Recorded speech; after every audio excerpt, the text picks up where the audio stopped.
Hi guys, I'm Sam from the Unity's Life and welcome back to my channel. Okay, so in the last couple of videos, if you've been sticking with us and watching a lot of videos, you will have known that we've been talking about wolves quite a bit, as well as other animals. So I have got some other wolf related videos to go through, but I thought today we'd take a little bit of a break from wolves and we would have a look at these absolutely gorgeous little monkeys that are pictured down here in this corner, which is called the golden lion tamarin because they're endangered, and they've got a very interesting story, to be fair, with reintroduction and everything.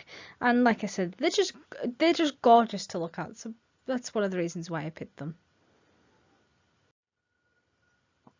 So we're gonna have a look at their breeding and their feeding behaviours because it's very important to their little story and where they're at now, and we know sort of what it looks like for them. And I apologise, but there is an awful lot of writing on that slide that does not need to be there.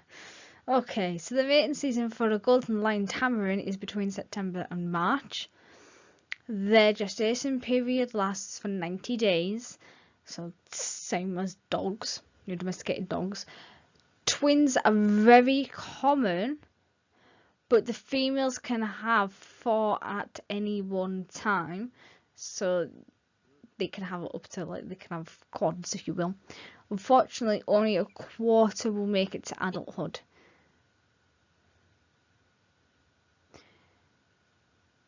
But only 50% live beyond their first year. So although only a quarter of the young is going to make it to adulthood, their population is then further declined, as only half of that first quarter are going to live beyond 1 year old, which is very sad. So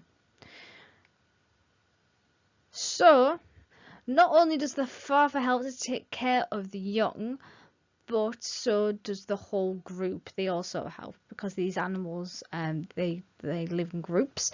They're non-related groups, but everybody helps each other out because, like I said, the survival rate is so low, and they are one of the few species that do have dad helping to take care of the young as well, which is always nice.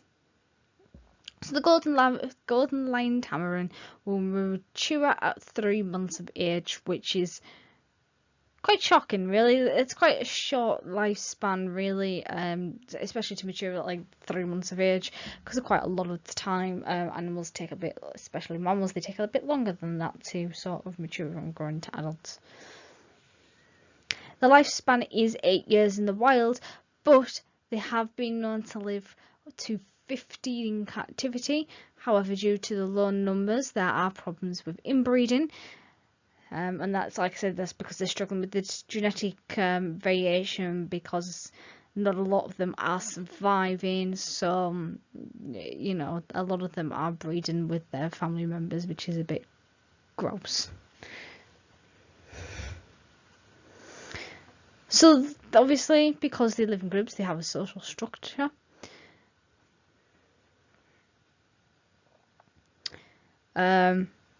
Amongst themselves. So golden lion tamarins are quite a social species. They don't like to be on their own, and in the wild they live in groups of 2 to 8 family members, and the groups comprise a breeding pair, the offspring of 1 or 2 litters, and possibly other relatives. Golden lion tamarins grew much like other primates. In the juveniles, they play and they chase and they wrestle each other. They do all sorts of things.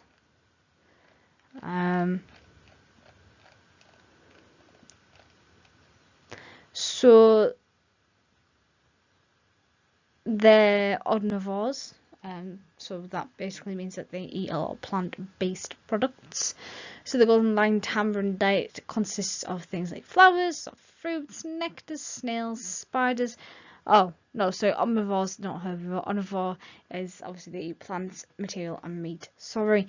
And bugs such as crickets, and they've been known to eat small vertebrates. These include frogs, lizards, adult and baby birds and birds' eggs.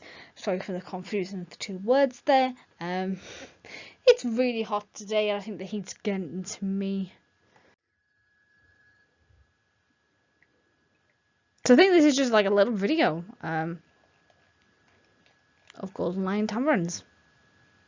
Ah, look.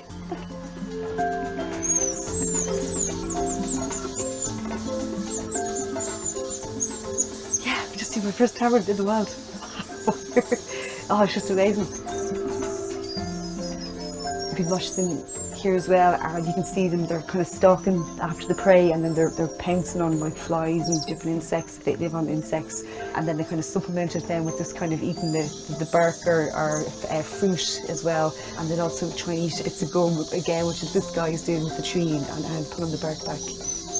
Incredible behaviour to see.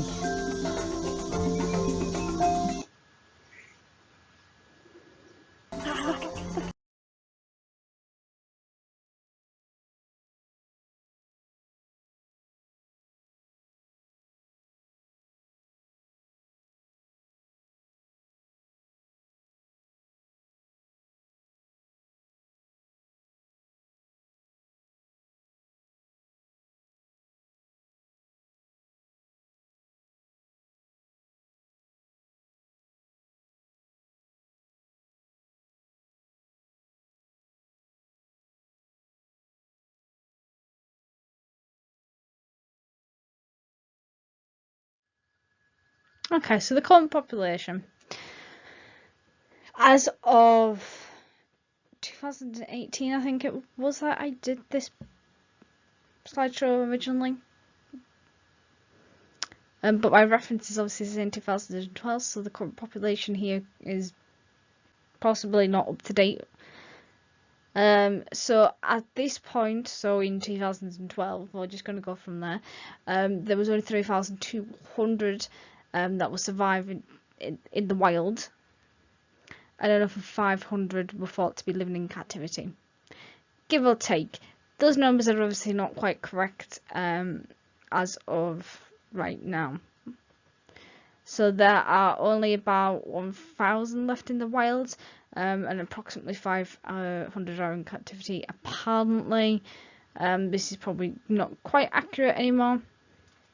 So over 30 years, the numbers of animals in the wild grew from around 200 to 1,000, which is great when you look at that, those kind of numbers. So yeah, looking at so I also then did to say that looking at these figures, there seems to be a little bit of confusion to the exact number of these little creatures, which is not really surprising because they live in trees. They're not going to be the easiest creatures to be able to spot and to be able to keep quite an accurate count of neither. So, however, the WWF have claimed that the 1,000th animal has been born in 2001. And the Rainforest Alliance has stated that there were 3,200 golden lion tamarins in 2012. This would mean that from 2001 to 2012, there was a 2,200 increase in the population. So I couldn't really find anything after 2012 on that specific on the population size of these animals back in, I think it was like 2018 when I did this.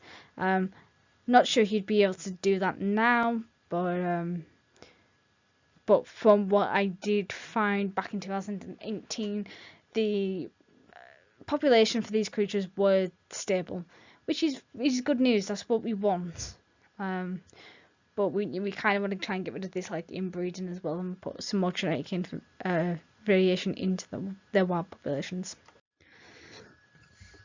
So their habitat requirements. So the golden lion tamarin lives in the Atlantic forest, which is located on the coastal state of Rio de Janeiro. The Atlantic forest is disappearing fast, like most forests in Brazil, unfortunately, like the Amazon rainforest, that's disappearing really quickly, and it's absolutely devastating, and it's actually down to us, and it's just vile and disgusting that we are destroying this absolutely beautiful planet that we live on. because we're selfish and we want all these resources, and we don't seem to care what we hurt to be able to achieve these horrible, unrealistic goals. So the biodiversity of the forest verges into Brazil, Argentina, and there's another country that I cannot pronounce. So there is a 28,000 acre reserve near Rio de Janeiro that protects these golden line tamarins and their habitat. So golden line tamarins spend all their lives in their trees. This is why it's really hard to have an accurate count of their population. And they even build their nests to sleep in, which they will move. So they don't give off too much of a scent. So they're trying to trick their predators into thinking that they don't actually live there. And they prefer to live 29 to 100 feet or 10 to 30 meters off the ground in closed canopy trees, and that makes the place very humid. They like their forests to have vines and other sort of thick plantation.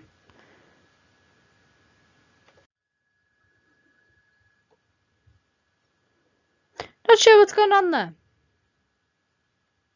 Oh, it's one of these annoying slides, okay. Some information on threats to the population numbers. Human-induced habitat loss. Humans are one of the biggest threats to any animal, unfortunately, which is something that we do need to stop. This is something that I'm trying to do with these YouTube videos, is trying to give you a sense of how important and how wonderful these animals are, so that we will stop being a threat to them, and that we will learn to live in harmony, not only with ourselves, but with other animals as well, and different species, because it's also very important. In this case, humans have always made the golden lion tamarin existent in down. Yeah, so we've basically we've tried almost brought them to extinction. And this is basically down to lumber extractions, agriculture, cattle ranching. Yeah, for all those who eat a lot of meat, and especially beef, think about that next time you want to eat a cow, because this cattle ranching is probably where this beef has come from, and you're destroying the habitat, you're destroying the rainforests, because they're breeding all these cattle to be able to come up with the demand, to be able to supply the demand of all these meat. Okay, and eating all this meat is not good for you either. It's going to clog up your arteries, and your heart's going to go kaboom later on in life.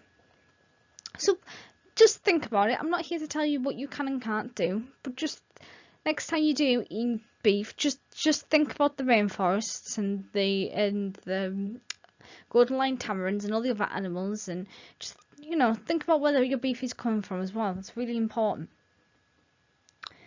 And charcoal production, which is destroying, like I said, is destroying the habitats. So deforestation sadly has a long history that dates back to European colonizations in the 1500s. So that's an awful long time in which we've been destroying this planet. And it's like 600. So yeah, that's about 600 years. I think. No, it's not. It's about 500. But yeah, it's still a long time on which we've been killing these animals, So the human population keeps growing. Because the reason that happens now is because as time goes on, we have better medical facilities, and we have better access to these medicals. And we're living longer because we have better access to medical care and things like that, and then we have technology that aids us, so we are living longer. And because we're living longer, even though we're not having as many children as we once did, obviously we're still being around to see our great-grandchildren, which didn't really happen a lot in the olden days. You'd be lucky if you knew your parents.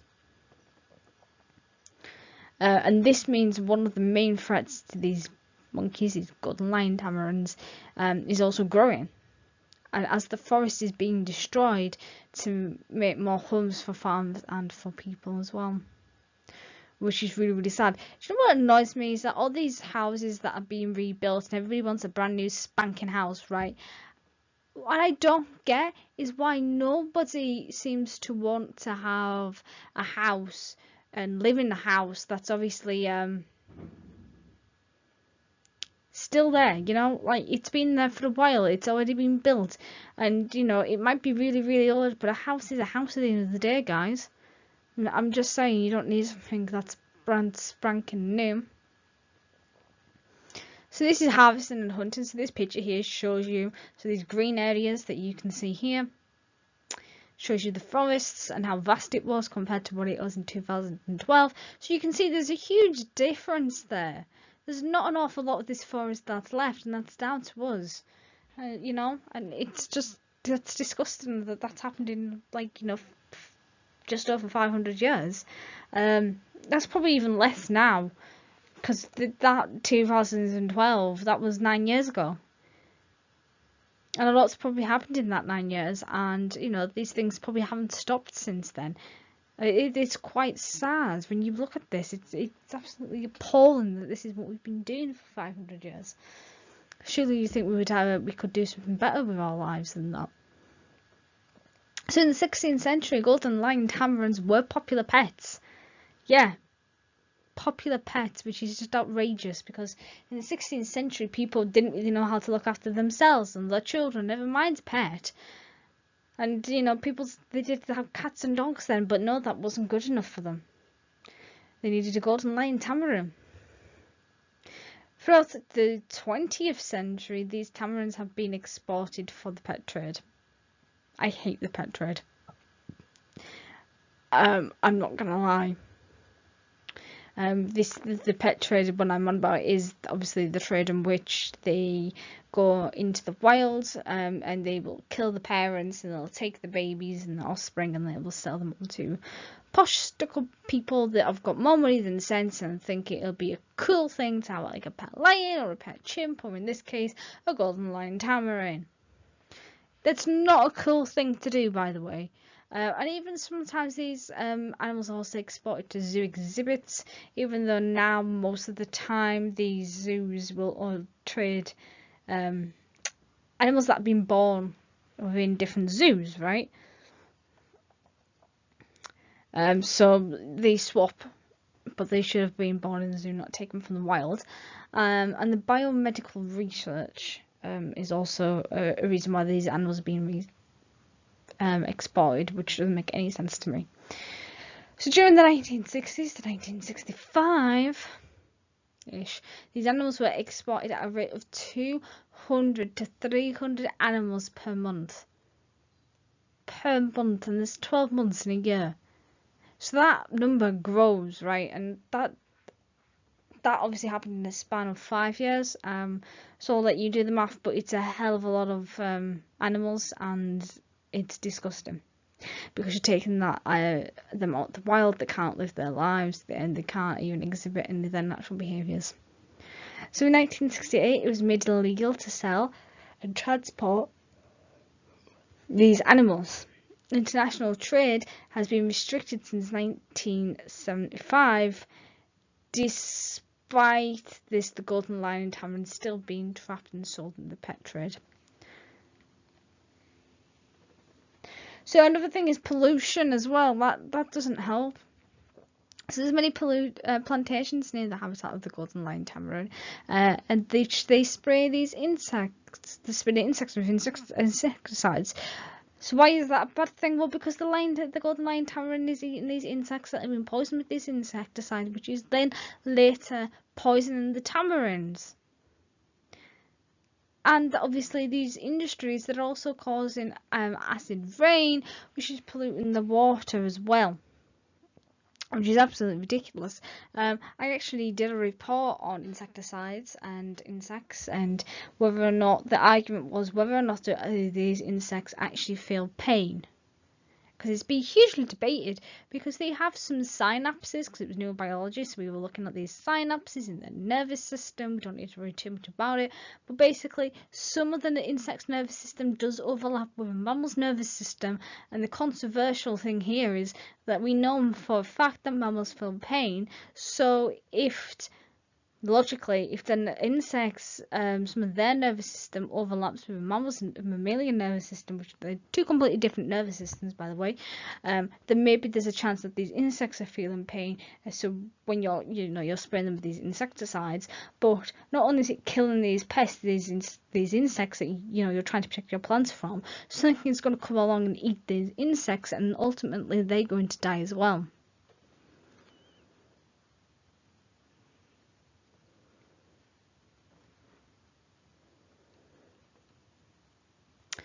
So they have the threats of their predators as well. So an invasive alien species, the best example I can come up with is that in England, our native squirrel is red. And it's a European red squirrel, and our red squirrels in the UK are being slowly wiped out because some numpty back in a couple hundred years ago decided, when they were in America, that they would bring back some grey squirrels so that there was some variety of squirrels in the country, and they're known as an invasive alien species because they're not native to the UK, for example, and they've been killing out our red squirrels because they brought diseases and stuff that our red squirrels weren't immune to, and they were also then competing with them for food. So that's sort of an example of an invasive alien species.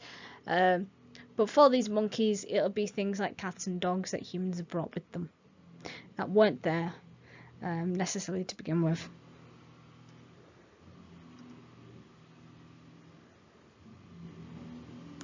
So I'm just gonna, because these slides aren't matching up with my notes anymore, so these that's a flower I think that they eat. But anyway, predators, so these golden lion tamarins, their predators are things like hawks, owls, boa constrictors, and small cats. Oh, we've talked about harvesting. That's one. That's obviously an old picture of one that was used in the pet trade. So these tamarins live in groups of up to 10 individuals, and normally they will lose one or two of their group to these predators, and now these predators are attacking whole groups during the night. Here we go, here's some predators. So this particular animal here is not a leopard, it is a jaguar because they're in Brazil. And you can tell this because it's got these like circles here that are made up of all these individual little spots that make a circle. That's a jaguar, where leopards have like full spots. Caught back up with my notes. The current rate of decline or potential increase. Ignore the drawing, it was just something different to look at. In 1972, it was estimated that there were about 400 to 500 golden lion tamarins in the wild. By 1981, it was thought that there was as little as 200. This then increased in 1995, where the population numbers increased back up to 400.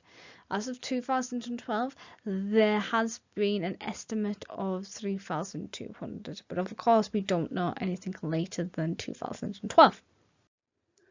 So, a management plan. What is a management plan? Let's begin with that. So, does anybody remember, if you've watched these channels and these videos before? Nobody if you haven't, but you will remember that we did a big plan and we talked about reintroducing wolves back into the wilds, and these wolves that we had bred in captivity, so in like places like a zoo, and we were putting them back into the wild, and we went through the different stages of the plan, and why it was sort of important to have this plan, right, to get these animals back into the wild. And So this is the same principle, just with a total different species. So there's many reasons to have for a management plan, especially for the golden line tamarins. So the biggest being that there are an endangered species, so we need to work on increasing their numbers. One way in which we can do that is by making sure that most of the young make it to adulthood in captivity, and then reintroduce them back into their natural environment, or what is left of it. And this is a breeding program is already in place. That people do this. However, it's not always been hugely successful. And many of the golden lion tamarins in the wild are descendants for the ones that were in captivity. Some places that do this have had more success than others. Because some didn't really know what they were doing, so they reintroduced them back into the wild, and they didn't know how to climb a tree, they didn't know what their food looked like, and they just fell and died, unfortunately. So something else we can do for the golden lion tamarin is tackle human animal conflict head on. We can do this by educating people, which is what I'm trying to do, and businesses of wildlife that are and educating the people with businesses that are impacting the wildlife. Other things we could do is try to catch people collecting these animals to sell in the pet trade, which is very, very hard to do because they're very sneaky about it. But the problem with this is because these countries their education systems aren't great, so people aren't getting great jobs, so they're not getting money and income, so they're not being able to provide for their family. So if we have a great education in place and we can help people succeed in their education, then hopefully there'll be less poachers in the world because they won't need this quick payout. So we're looking at this is going to talk about some local organisations. These are ones in Brazil that may assist with this breeding plan. So Golden Lion Tamarin Association. This was founded in the best year ever, and I'm not biased at all, and that was, you guessed it because I've mentioned it before, 1998.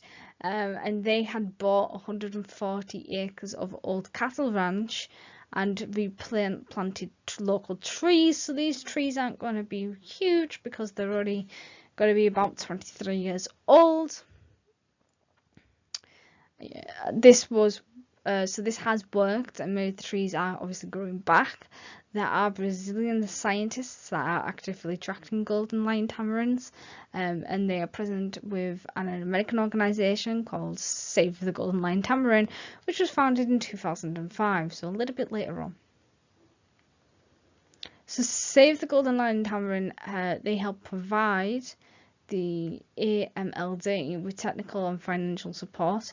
So the ALMD is the little one you can see in the corner here. There's that organisation that is like a golden lion tamarin organisation that we were talking about that was founded in 98. And their mission is to protect the golden lion tamarin. They want to cooperate with other organisations. They want to educate and enlighten society, especially the Atlantic forests, on the preservation of the environment and the golden lion tamarin. So if you want to support them, then look them up. Obviously their name is on the screen, so you can just put their name in Google and you should be able to find out more information and be able to support them if you want.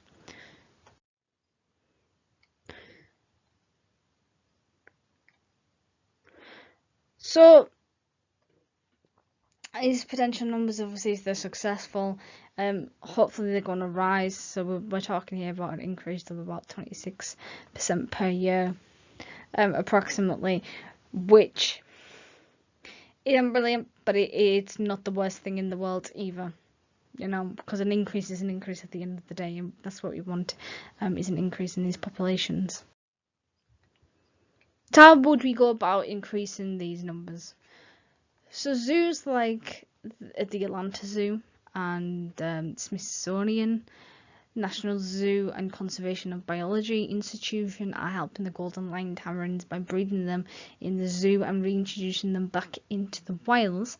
So far this has worked, Many of the wild populations are descendants of captive bred tamarins. Great news for those little guys. Other ways in which to increase the numbers is by fencing off part of the forest that they can live in without threats of deforestation. So you make it very illegal for them to go into that fenced off area and cut down those trees there. Another way could be to have education centres around the country to help educate people and children about the golden lion tamarin and the impacts that human invasion had on them. And that goes for every single species of animal out there that is hugely threatened because of the likes of us as a very stupid, idiotic species. Organisations can group together and buy more land that is no longer being used by big companies and cattle ranchers and restore the land. Planting more trees means that there are more plants for the places for the tamarins to live, and more space means that they could increase their numbers and hopefully raise these animals from being endangered to being the least concerned, you know. They could also make a documentary series of the monkeys' lives, which like a little bit like Meerkat Manor. Meerkat Manor was hugely successful, and it was hugely popular as well when that first came out. And it certainly educated people on meerkats and their behaviour in their lives as well, even if it was dramatised a little bit. So big businesses could use the golden lion tamarins for advertising. They could make little tamarin characters that have cute, simple catchphrases. So I don't know if anybody, if you're England and you're watching this would be like the comparethemarket.com, that have comparethemeerkat.com, with Alexander and Sergey and all their little friends, even the cute little baby meerkats that we saw, and you know, his like little catchphrase of simples. I mean, now he's at odds with his neighbour. I mean, he's a Russian meerkat who lives next door to a French meerkat, and you know, they both have these huge mansions, and one's a bit posher and richer than the other one. So they could do things like this, right? And this would increase awareness, but they do it obviously with all sorts of different species, not necessarily just the golden lion tamarin. So the Atlantic forest in which these monkeys live is fragmented. So the organisations are building tamarin bridges in the treetops, which is where they can climb over to other areas, and this will hopefully stop inbreeding as well, because they'll be able to access individuals that they're not related to. So, like any plan, there's always positives, there's always negatives. So let's have a look. A very positive impact of this plan would be if the number of golden lion tamarins would increase. It'd be great if we could give these animals back the land that they once had, giving them the space to live healthy, happy lives with little to no human intervention, which would be great for them. A safe place in which these monkeys can grow and look after their young, where they only have to worry about their natural predators. They would never be trapped and sold as pets again. That would be brilliant if we could make that happen. And I am working on figuring out ways on how to make things like this happen. So negatives. So there's always negatives. So unfortunately, the positives may just be a dream. But you've got to keep dreaming. You've got to have hope and dream big, and it might come true one day. You never know. The zoo breeding programs may work really hard to breed these captive animals and reintroduce them into the wild for them not to go on and have offspring due to less forests. So the public may object to the fact that they may lose money by not operating their businesses or lose land in which their house could be built on. After all, 70% of Brazilian's human population live in what was the Atlantic rainforest, which is an awful lot when you think about it, like 70%. So that's like 30% are actually not living in these old forest places. So it's quite concerning that 70% of the population is living there now. Organisations may need to rely on charity and not be able to afford much due to funding, which is why we should always donate to charity, guys. But that's so much that you end up with no money yourself. So the duration of this management plan. So how long would it take if this was going to take place and was going to happen?